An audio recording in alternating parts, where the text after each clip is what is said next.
guys, Assalamualaikum warahmatullahi wabarakatuh. Welcome back to my YouTube channel. Balik lagi sama aku Dinda Fahmi Rahmania dari Prodi PGSD Universitas Bengkulu kelas 1C dengan NPM A1G022049. Nah, ini adalah video ke-14 aku yang akan membahas materi mengenai TQM atau Total Quality Management dengan mata kuliah pengelolaan pendidikan dengan dosen pengampu Bapak Dr. Muhammad Kristiawan MPD. Jadi disimak terus ya video aku sampai habis, dan jangan lupa juga sebelum nonton video ini tonton dulu video-video aku sebelumnya, dan jangan lupa juga kalian klik like, comment, share, dan subscribe. Jadi kita langsung aja masuk ke video pembelajarannya ya guys, mengenai TQM.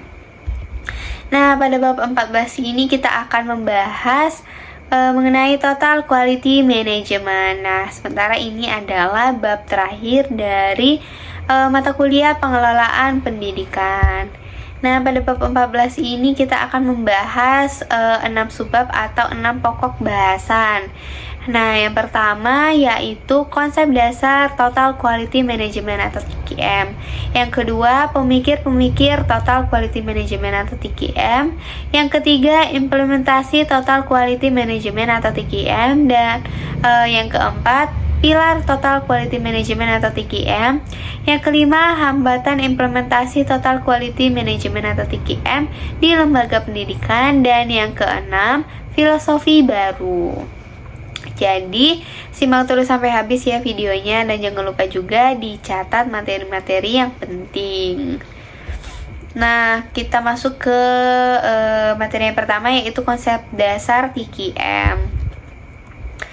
Yang pertama, konsep dasar TQM. Untuk mewujudkan mutu pendidikan yang tinggi dan unggul tersebut, lembaga pendidikan harus menerapkan dan melaksanakan Total Quality Management atau TQM atau Manajemen Mutu Terpadu MMT dalam bahasa Indonesianya ya. Total Quality Management atau TQM merupakan suatu usaha keras yang membutuhkan kerjasama dari semua instansi pendidikan terkait perwujudan mutu dalam lembaga pendidikan atau sekolah. Jadi itu dia pengertian dari Total Quality Management atau TQM. Nah, ini kita masuk ke pengertian TQM secara mendalam nih guys.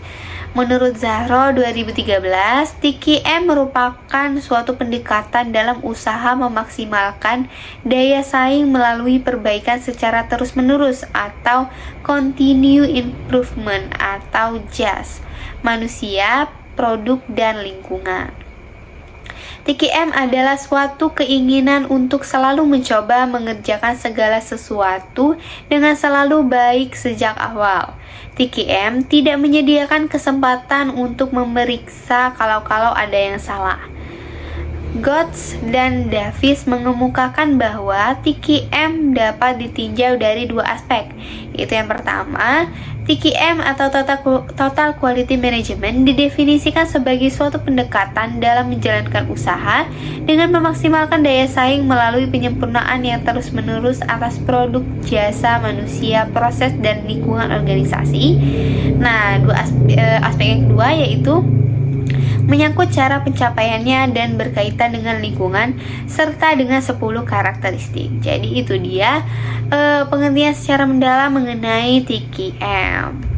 Setelah kita masuk ke materi yang pertama mengenai konsep dasar TQM, kita masuk ke materi yang kedua, yaitu pemikir-pemikir TQM.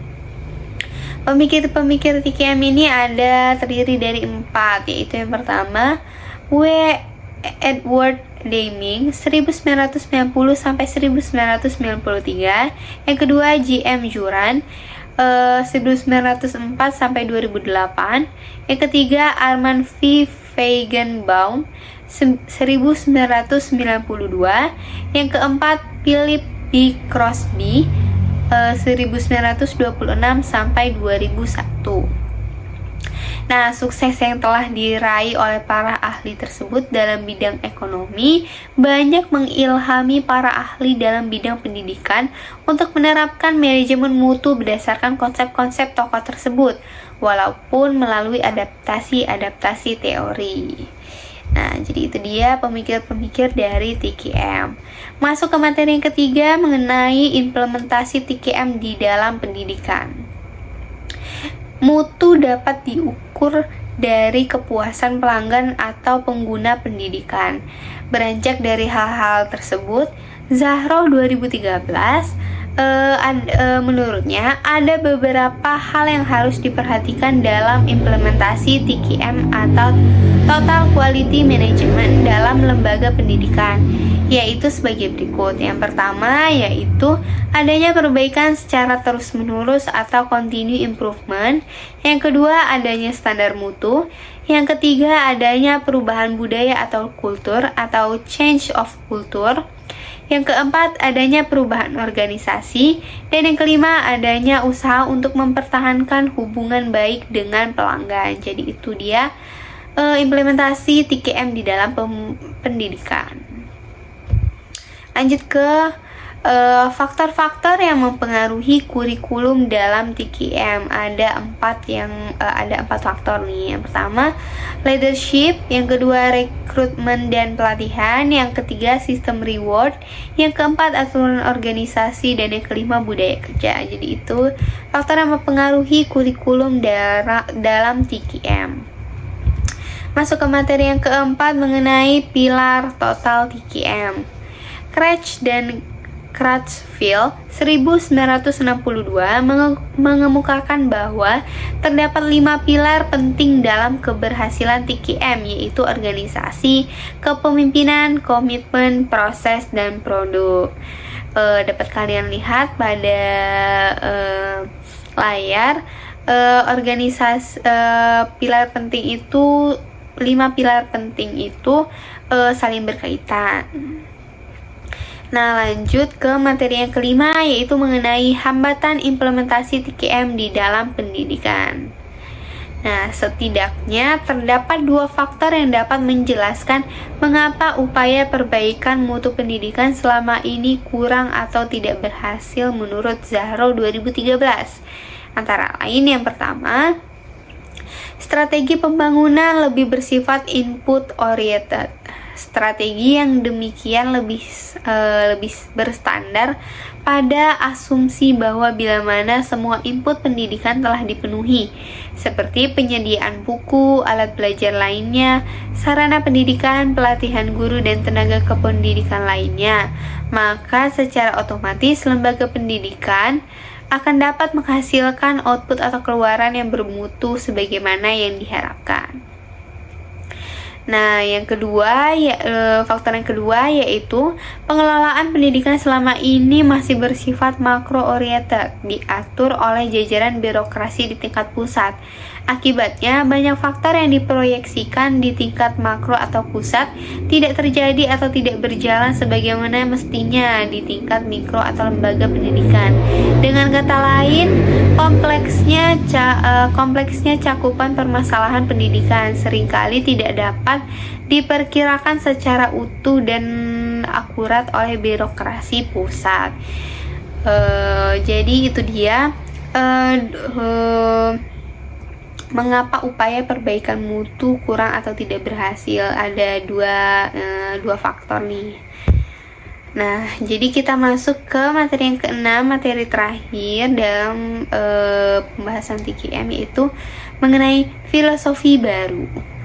Menurut Prawiro Sentono 2007, dalam bukunya yang berjudul Filosofi Baru tentang Manajemen Mutu Terpadu, bahwa para manajer atau pemimpin harus membuat produk dengan mutu yang sesuai dengan kebutuhan masyarakat.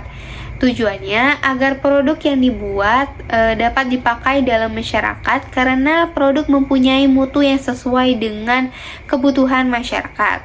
Dasar dari filosofi mutu produk mempunyai beberapa prinsip, yaitu yang pertama, Tidak ada pendekatan tunggal untuk memecahkan masalah mutu dalam organisasi. Yang kedua, yang terakhir, produk bermutu prima hanya dihasilkan oleh organisasi yang mempunyai struktur organisasi yang baik, proses produksi yang andal, dan manajemen pembelian bahan baku yang juga sangat baik. Jadi itu dia secara garis besar mengenai materi filosofi baru dalam bab TQM. Nah guys, sekian materi-materi yang dapat saya sampaikan mengenai bab 14 Total Quality Management. Semoga materi yang saya sampaikan ini dapat bermanfaat bagi kita semua. Apabila kalian kurang mengerti dan apabila ada pertanyaan, silakan bertanya di kolom komentar ya.